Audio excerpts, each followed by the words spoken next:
भोले प्राणी को दंड दे दिया। तुम्हारा सम्मान करते हुए हनुमान जी ने रात में तुम्हारे ऊपर से होकर गुजरना, लांघना नदी को अच्छा नहीं समझा और तुमने उसे शाप दे दिया। जाओ, आज से तुम प्राणियों के मरे शरीर और गंदगी ढोने वाली हो जाओ। प्रयाग में एक से एक अद्भुत चीजें देखने को मिलती हैं, जैसे वहां की हनुमान की प्रतिमा।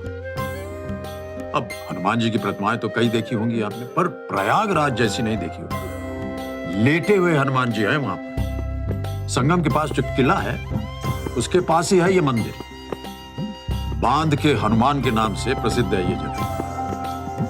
बचपन में बहुत जाते थे वहां। का मंदिर पड़ गया। उसने तब सोचा कि क्या किया जाए, तो उस मूर्ति को दूसरी जगह स्थापित करने के बारे में वो सोचने लगा।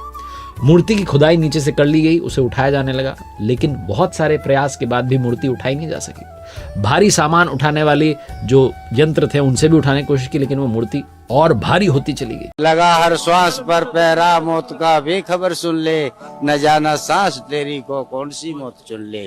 है जब तक सांस तब तक तू, अगर चाहे तो कुछ कर ले, भक्ति भगवान की वो कर ले, खजाना नाम से भर ले। निकल जाएंगे दम तो ये तन एक कौड़ी का भी कोई नहीं खरीदेगा। एक कौड़ी का भी महंगा पड़ता है ये। कहते जल्दी ले चलो इसे शमशान को, रात ना हो जाए। डंडे लग जाते हैं जो अपने हमारे प्रिय होते हैं, वो ही डंडे लग जाते हैं। वहाँ क्या करते हैं, बड़े यार दोस्त मित्र भाई बंद सब खड़े होते हैं। वो वही घी डाल कर मुख में, देखो उसमें आग लगा दी, अरे देखो तो दुनिया वालों इसको क्या। नमस्कार दोस्तों, महाकुंभ में लोगों की भीड़ बढ़ती जा रही है और महाकुंभ को लेके लोगों की उत्सुकता अभी तक है। जो लोग प्रयागराज आ रहे हैं वो सभी मंदिरों में भी जा रहे हैं, जैसे कि लेटे हुए हनुमान जी का मंदिर, नागवासुकी मंदिर, और लोग अब इनकी कथाओं के बारे में भी जानना चाहते हैं। इस वीडियो में हम लेटे हुए हनुमान जी की कथा क्या है, किस प्रकार यहाँ पे भगवान का की जो मूर्ति थी वो मिली, कैसे मंदिर बना, यही सारी कथा हम इस वीडियो में देखेंगे। वीडियो को अंत तक जरूर देखिएगा। वीडियो अच्छा लगे तो लाइक करें, शेयर करें, चैनल को सब्सक्राइब करना ना भूलें, बेल का आइकन प्रेस कर दें लेटेस्ट नोटिफिकेशन के लिए, और कमेंट बॉक्स में जय श्री राम हर हर महादेव जरूर लिखें। संगम के किनारे जो मंदिर, इसके बारे में कहा जाता है कि संगम स्नान के बाद अगर आपने यहाँ दर्शन नहीं किए तो आपका स्नान अधूरा माना जाता है। जो प्रचलित कथा है वो ये है कि इस लेटे हुए हनुमान जी के मंदिर में कहा जाता है कि एक बार एक व्यापारी हनुमान जी की भव्य मूर्ति लेकर जलमार्ग से चला आ रहा था।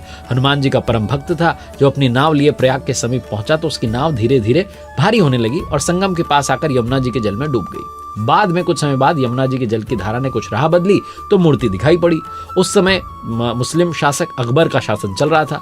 उसने हिंदुओं का दिल जीतने और अंदर से इस इच्छा के साथ कि वास्तव में हनुमान जी प्रभावशाली हैं, तुम्हें रक्षा करेंगे, ये सोच करके उनकी स्थापना किले के समीप करवा दी। लेकिन ये निराधार कथा लगती है, क्योंकि पुराणों की रचना वेद व्यास जी ने की थी, जिनका काल द्वापर युग में आता है। इसके विपरीत अकबर का शासन जो है 14वीं शताब्दी का था। अकबर के शासन के बहुत पहले ही पुराणों की रचना हो चुकी थी। सबसे प्रासंगिक कथा आपको सुनाता हूं, जो जनश्रुतियों के आधार पर मिलती है कि भगवान श्री राम जब त्रेता युग में आए तब हनुमान जी अपने गुरु सूर्यदेव से अपनी शिक्षा दीक्षा पूरी करके विदा होते समय गुरु दक्षिणा की बात करते हैं। तो भगवान सूर्य ने हनुमान जी से कहा कि जब समय आएगा तो दक्षिणा मांग लूंगा। हनुमान जी मान गए, किंतु फिर भी तत्काल में हनुमान जी ने बहुत जोर दिया तो भगवान सूर्य ने कहा कि मेरे वंश में अवतरित अयोध्या के राजा दशरथ के पुत्र राम अपने भाई लक्ष्मण और पत्नी सीता के साथ प्रारब्ध के भोग के कारण वनवास को प्राप्त हुए। जंगल में उन्हें कोई कठिनाई ना हो, कोई राक्षस उनको कष्ट ना पहुंचाए, इसका ध्यान रखना।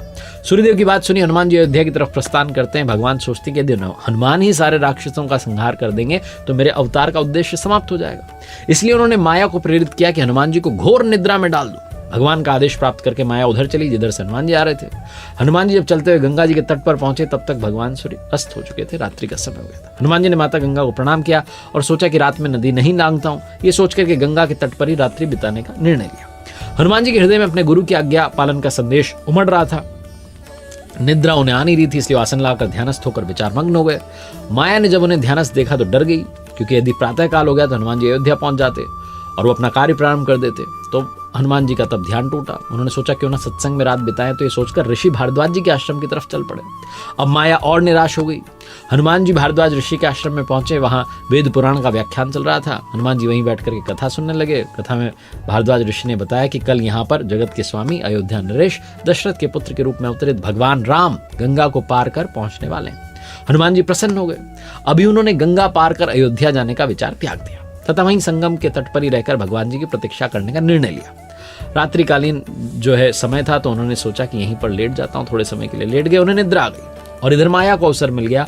उसने हनुमान जी को धर दबोचा। हनुमान जी घोर निद्रा में चले गए। इधर भगवान राम गंगा पार कर प्रयाग पहुंचते हैं। उन्होंने हनुमान जी को सोते हुए देखा तो वरदान दिया कि सोए हुए हनुमान की मूर्ति के जो दर्शन करेगा उससे बिना किसी प्रयास के ही मेरी प्राप्ति होगी। उस व्यक्ति को किसी तरीके के भूत प्रेत या धोखा षड्यंत्र इनका वो शिकार नहीं होना पड़ेगा, उसके सारे शत्रु स्वयं ही परास्त हो जाएंगे।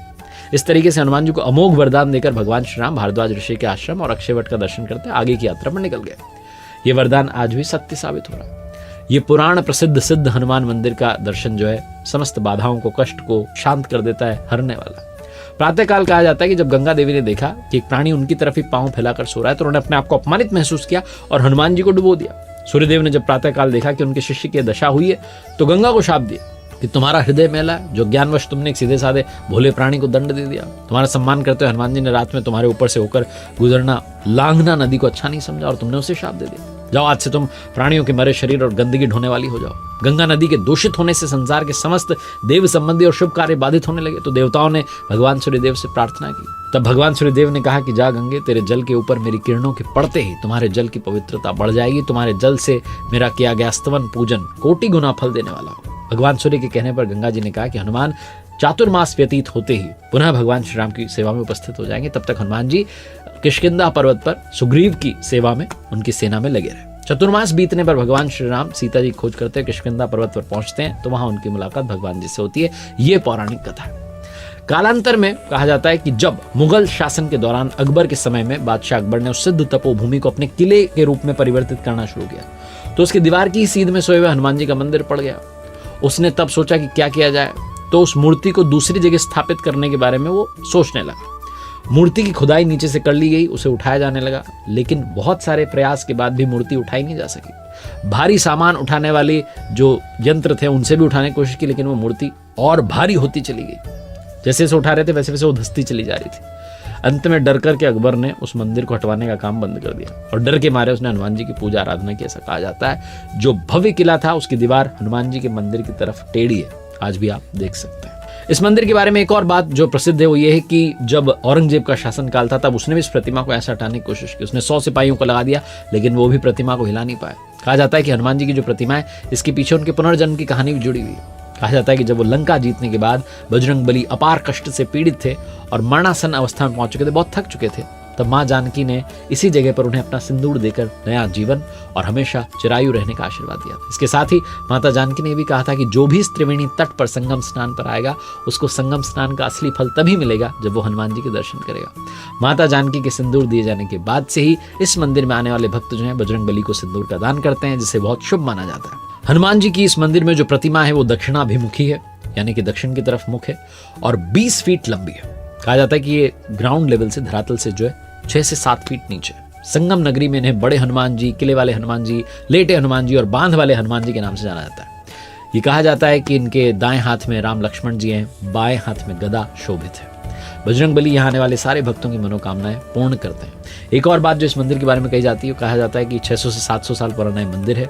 कन्नौज के राजा की जब कोई संतान नहीं थी तो गुरुजी ने उपाय बताया कि हनुमान जी की ऐसी प्रतिमा का निर्माण करवाओ जो राम लक्ष्मण को नागपाश से छुड़ाने के लिए पाताल में गए थे। हनुमान जी के जो विग्रह विंध्याचल पर्वत से बनवाकर लाया जाना चाहिए, तो कन्नौज के राजा ने ऐसा किया था कि वो प्रतिमा जो थी उसको नाव में लेकर के आए विंध्याचल से हनुमान जी की प्रतिमा को, लेकिन अचानक से नाव टूट गई, प्रतिमा जलमग्न हो गई। राजा को देखकर बहुत दुख हुआ, अपने राज्य में वापस आ गए और इस घटना के कई सालों बाद जब गंगा जी का जल स्तर घटा तो वहां धूनी जमाने का प्रयास कर रहे राम भक्त बाबा बालगिरी महाराज को प्रतिमा मिली। फिर उसके बाद वहां पर राजा द्वारा मंदिर का निर्माण करवाया गया। तो ये कथा भी मंदिर के बारे में प्रसिद्ध है।